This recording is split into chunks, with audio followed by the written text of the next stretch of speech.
Okay, well, it's that time. Time to change the oil in the RV. So, very simple process, very simple job. Might get a little dirty, but it's absolutely something you can do.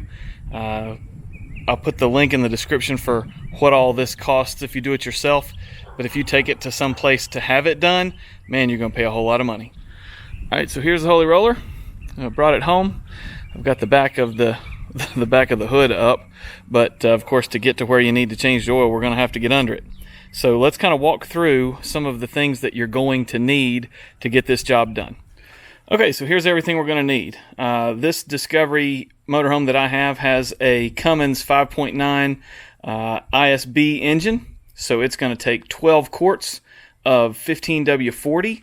And so I've got Rotella T5. It's a synthetic oil. We're going to put that in since this engine is is older. We also have a Fleetwood oil filter, an LF3970. Got that on Amazon. You're going to need an oil filter wrench.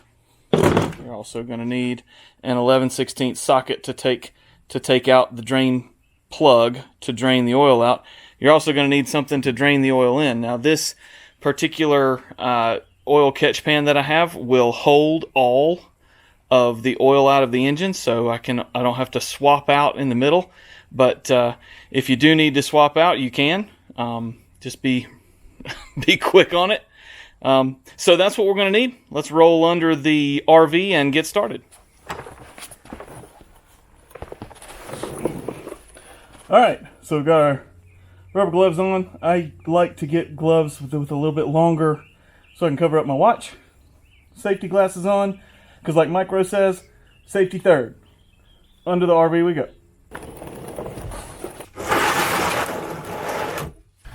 Alright, so here is the drain plug. It's the bottom of the oil pan. And here is the catch basin with the stopper coming out of it. I'm going to roll it around and get it up under here. And now I'll get my socket wrench.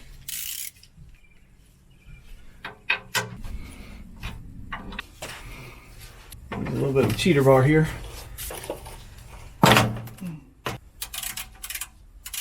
Okay, so we got the nut broke loose. Now I'll reach up above it and slowly take the plug out.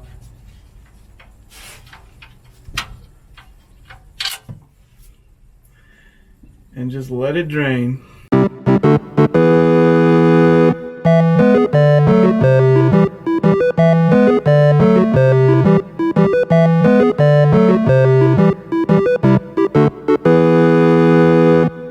Alright, so while I'm doing this project, one of the things that I am doing is I'm replacing that plug, that bolt that holds the oil in, with a Fumoto valve. Now I have Fumoto valves in my Avalanche. I have Fumoto valve on my wife's Tahoe. And what that does is it allows you to drain the oil without using a wrench of any kind.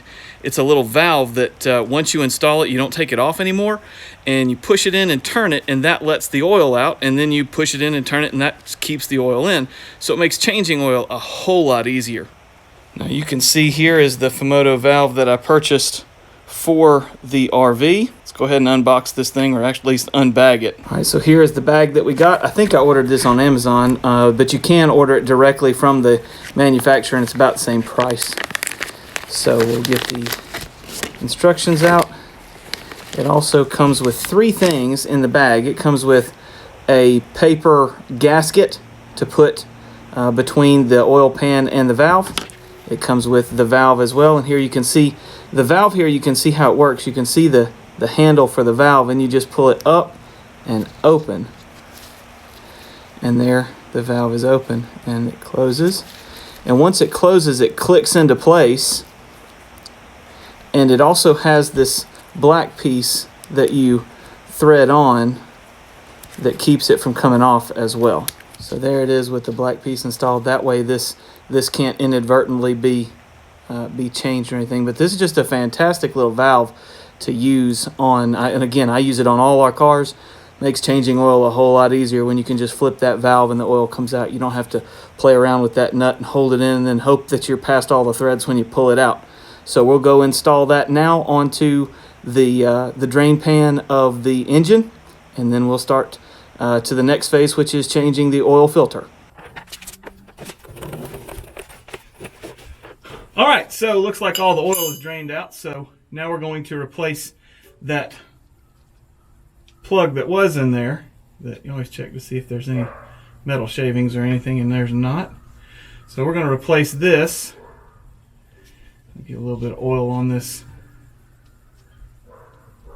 on the threads, and also on this washer. And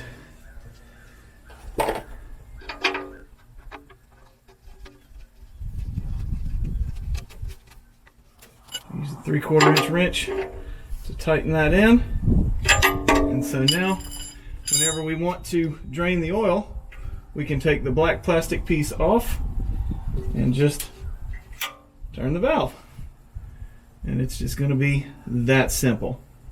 So we'll close the valve back, make sure that's good in there, and now we will also place the black plastic safety on there as well. And that's that. So now we move on to changing the oil filter.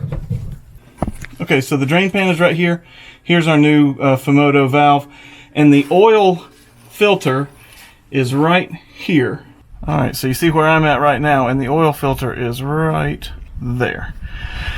So what I'm going to do is loosen the oil filter, and then I'm going to have a bucket underneath it to catch any oil that spills off. I don't want oil on anything that gets hot that's going to burn off and smell. Trying to do this as neatly as possible. Now, sometimes oil filters is just, there's just no way to get them off neatly. I'm gonna try to loosen this without getting oil all over me. Well, that oil filter's on there good. How am I gonna get to that sucker? All right, so that turned it a hair.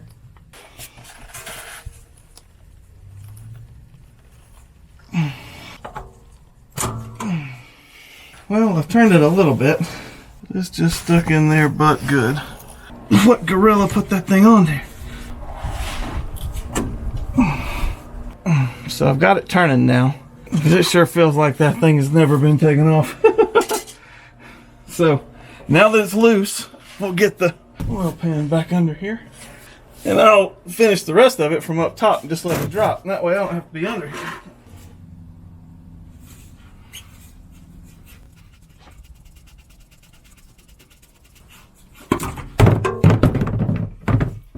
All right, so the oil filter dropped, and it dropped down into the pan, and that's a good thing. So now all is done with that. So the next thing we're going to do is install the new oil filter. And so to do that, the first thing we're going to do is fill that up with oil, with new oil, and then install it back up there. So we can push this out of the way.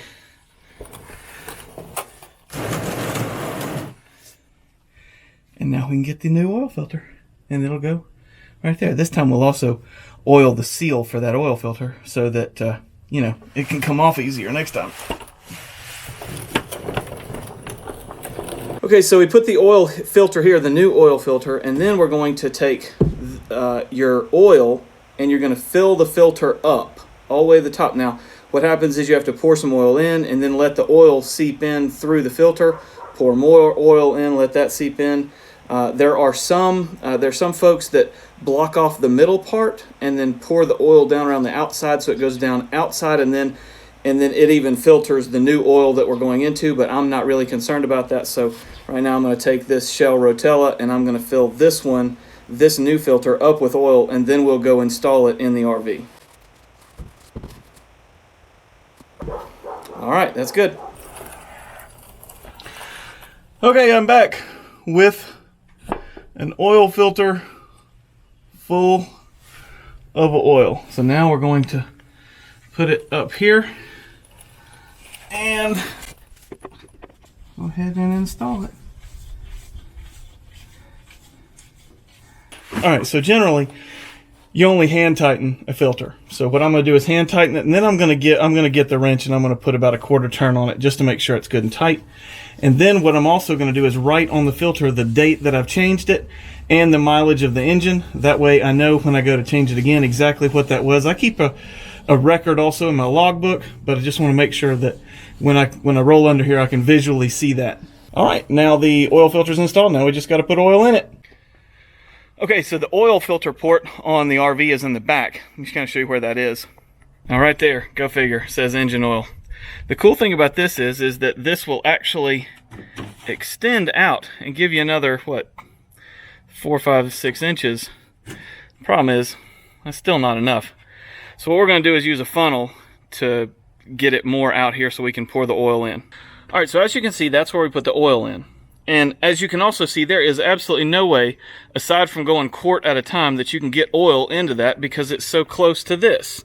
It's just a very poor design. So what we're going to have to do is kind of adjust this. So what we're going to do is we're going to close this hatch. And we're going to take this tube here, and we're going to thread it through the hatch and into the fill port.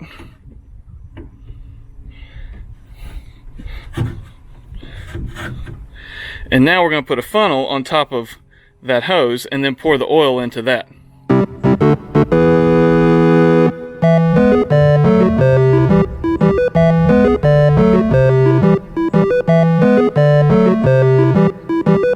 Okay, so right now we have 1 gallon of oil in the system. We filled up the oil filter with oil, and then we finished the rest of that gallon off into the system.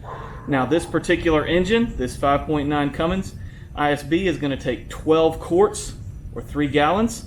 So that's exactly what we have. So we'll finish putting off these gallons into the system. We'll put about 2.5, and then we'll start checking the level to make sure that we're exactly right.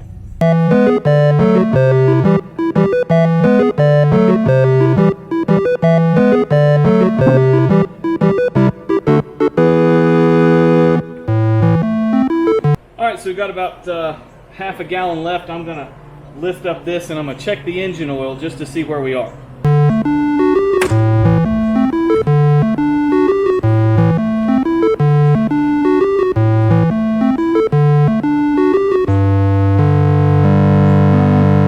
Well, it says add, so we need to add the rest of that.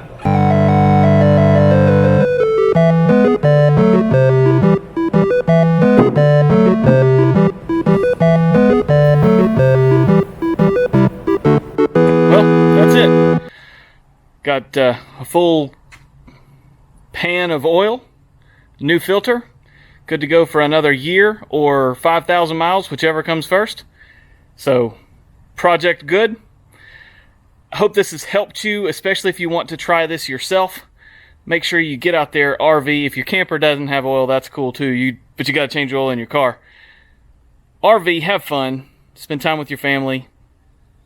Make sure you make it to church on Sunday.